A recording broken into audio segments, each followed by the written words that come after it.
Someone will say, I was a Ned Flanders Christian towards Jews until I read the Talmud, and now I hate them. It's like, oh, really? You read the Talmud? How long did that take you? 40 years? That tends to be how long it takes rabbis. What they tend to do is they read a passage, and they don't read any of the commentary, and they have no idea who's talking, and they don't know why they're saying this. The anti-Semitic Christians that accuse all of the Jews of being horrible because of this or that in the Talmud have no idea what they're talking about, and they don't understand what the Talmud is, and probably have never actually read it. Growing up with a dad that was a rabbi, what was that like? Yeah. I'd say. Jacob, thank you so much for talking with us today. And I think happy to be here. Yeah, I think I just want to start, if you could just kind of introduce yourself, give a little bit of a background. What are you studying? Where are you from? Yeah, sure. So I'm Jacob Ginsberg-Margo. I'm from Denver, Colorado, but I've lived all over the United States. I'm currently finishing up my bachelor's degree in political science with a minor in philosophy. And you're about to graduate? I am about to graduate. Cool.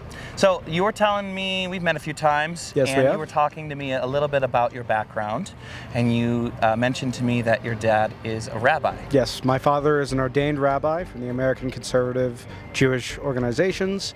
Growing up with a dad that was a rabbi, what was that like? Argumentative, yeah. I'd say. I'd read something, it would perturb me, I'd ask him about it, and we'd have discussions for hours.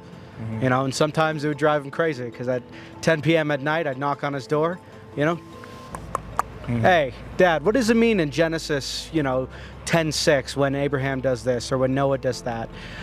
And it really meant that from the earliest stages of life, I had someone to question. From the moment I could talk, we started disagreeing. Okay. I'm a very all-or-nothing person, a very black and white person. He's the one who tries to say, have a little bit more flexibility. Would you say that being able to have a conversation and debate and having different opinions, that's a feature of Jewish life, yes? Well, yeah, because if you actually read any commentary with Judaism, the commentators disagree with each other. The old joke is you get 5 rabbis in a room, you exit with 7 opinions. And that's true. It is genuinely true, especially with people who claim they've read the Talmud. What they tend to do is they read a passage of it, and they don't read any of the commentary, and they have no idea who's talking, and they don't know why they're saying this. Mm-hmm. And so if you actually put any effort into reading a Chumash or a Tanakh with commentary, Rambam disagrees with Rashi. Maimonides disagrees with Nachmanides. There are a lot of people that use the Talmud in a very anti-Semitic way and accuse the Jews, all of the Jews, of believing in this or that. Have you come across that? And if so, what are your thoughts on it? Well, of course, and it's difficult to do because someone will say, oh, well, I was a Ned Flanders Christian towards Jews until I read the Talmud, and now I hate them. It's like, oh, really? What? You read the Talmud? How long did that take you? 40 years? Mm-hmm.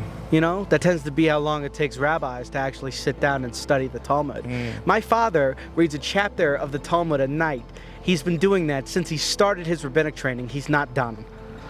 So this idea that you could sit down and read the Talmud and suddenly grasp every philosophical point of Jewish theology, it's absurd. And then you say, well, which part of the Talmud did you read? Who was writing? What did they say about who was writing?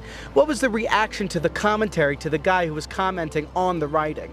You have 8 different opinions in this passage, and suddenly you say, well, this is what all Jews think? That doesn't make any sense. Furthermore, the Talmud isn't a prescription on commandments. It's explanation. People think that, well, if the Jews just read the Torah, then they'd be okay, because that's our stuff. That's our Christian stuff. But they read the Talmud, and the Talmud supersedes the Torah. No, it doesn't. No, it doesn't. We look for it for guidance. These are what people over the 2,000 years of Judaism, since the turn of BC to AD or BCE to CE, depending on what you believe in, over the 2,000 years have been saying. 2,000 years of Jewish philosophy and theology is in this book. But it's not gospel. pun intended. This is commentary and further explanation. So what you're saying is those, the anti-Semitic Christians that accuse all of the Jews of being horrible because of this or that in the Talmud, they have no idea what they're talking about, and they don't understand what the Talmud is, and probably have never actually read it. Yeah, well, I'd say there's three fallacies. One is taking anything out of context. Because if you take anything from the Bible out of context, it's horrid. You know? What's the price of a woman according to Leviticus? 50 silver pieces. How often do we consider that nowadays? You ask any Christian, well, not any Christian, but you ask, your normal Christian individual, hey, what's the price of a woman? They're going to look at you like you're insane, and they should, because that's crazy. So they take it out of context. Two, they take it out of context of historical periods. Maimonides, who wrote a ton on the Talmud, lived in Spain during a time of persecution, although that's not, strange for Jews. So when they're like, hey, maybe we shouldn't this is a big one, they're like, well, the Jews are hiding the Talmud from us, because in one passage of the Talmud, Maimonides says, hey, maybe we shouldn't let the Christians read the Talmud. I wonder why. Because as soon as someone says, yeah, I read the Talmud, that's why I hate the Jews. It's sort of a self-fulfilling prophecy. So they take it out of historical context. And thirdly, they believe it's the absolute truth of every Jew. That's insane. The Talmud doesn't agree with the Talmud. Yeah. So anybody who uses that, fall into one of those three fallacies.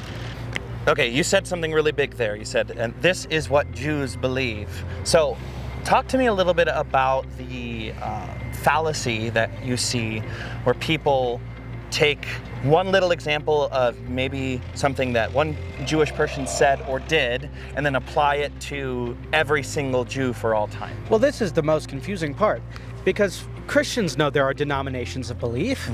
People who have different beliefs, they all call themselves Christians. Suddenly, Jews are a monolith? There have been splits of Jews forever. They even discuss it in the Gospels. There's a split between the different types of Jews.